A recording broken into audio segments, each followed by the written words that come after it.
Olá, meu amigo do YouTube. Hoje aqui no Esclarecidamente eu gostaria de trazer aqui um pouquinho a respeito da prisão preventiva e a forma equivocada e institucionalizada em que tem tornado a prisão preventiva a regra. Para quem não me conhece, meu nome é Marcelo Madeira, eu sou advogado criminalista e esse é o Esclarecidamente. A prisão preventiva é uma prisão processual, é uma prisão cautelar, portanto, ela não busca cautelar alguma questão relacionada à autoria do delito ou à condenação, não existe ainda. Nós estamos ainda diante do princípio da presunção de inocência.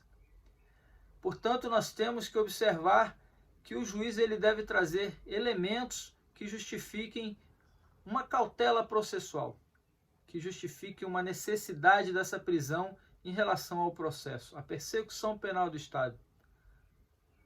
O juiz, ele normalmente vai receber um pedido de prisão preventiva em razão de uma prisão em flagrante ou por um requerimento da autoridade policial ou do Ministério Público.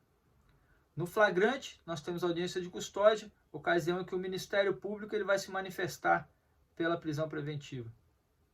A conversão da prisão em flagrante em prisão preventiva. O juiz ele não pode decretar de ofício, está terminantemente proibido pelo nosso código, não tem mais essa previsão de decretação de prisão preventiva de ofício pelo juiz.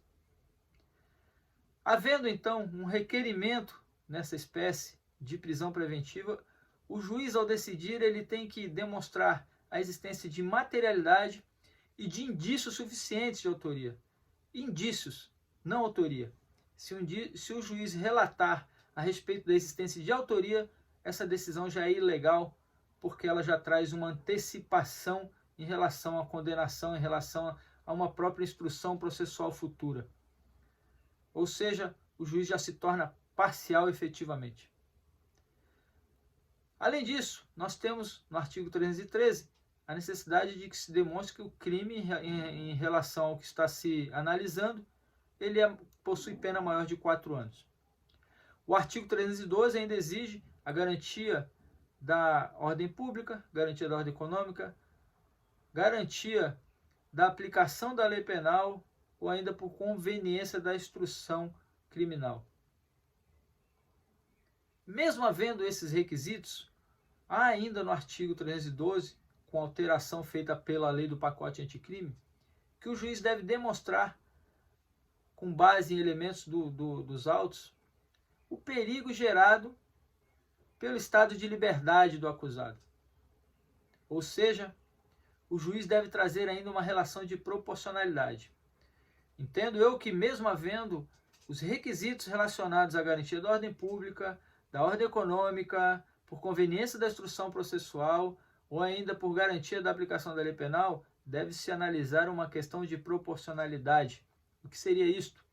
O artigo 282, parágrafo 6º do Código de Processo Penal estabelece que a prisão preventiva ela só poderá ser aplicada se não houver condições de se aplicar uma medida cautelar diversa da prisão. Essas medidas cautelares estão ali no artigo 319 do Código de Processo Penal. Nós temos como exemplo uma proibição de frequentar determinados lugares, horário para estar em casa, fiança, tornozeleira eletrônica, prisão domiciliar pode ser aplicada, enfim. Diversas medidas cautelares estão no artigo 319 do Código de Processo Penal. O juiz, então, ele deve analisar com proporcionalidade em relação à necessidade que essa cautela processual exige. E aí é que vem a questão das razões pelo qual uma decisão institucionalizada, um formato institucionalizado tem trazido a efeito a prisão preventiva como regra. Isso porque, de praxe, todas as decisões têm vindo da seguinte forma. O juiz traz um histórico a respeito das provas do processo, traz uma demonstração a respeito da prova da materialidade e dos indícios de autoria. Na sequência, ele começa a analisar referente às questões do artigo 312 e do 313, que o crime possui uma pena maior de 4 anos, bem como estão ali presentes normalmente a garantia da ordem pública, a aplicação da lei penal, alguma coisa nesse sentido. E aí, portanto, vem o aspecto que tem que demonstrar a proporcionalidade, o perigo gerado pelo estado de liberdade do acusado. Nesse aspecto, o juiz ele começa a justificar o porquê que ele está prendendo. Se o juiz fizesse isso de forma inversa, demonstrasse os motivos pelos quais as medidas cautelares diversas da prisão, elas não são suficientes, talvez ele não teria como fugir da aplicação das medidas cautelares diversas da prisão.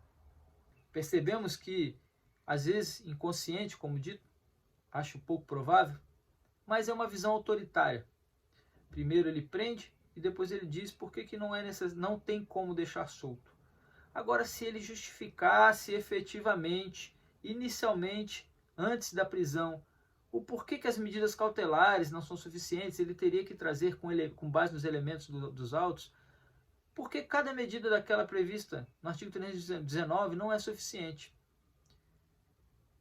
A partir de então, ele teria que dizer posteriormente o porquê que a medida de prisão preventiva é a necessária.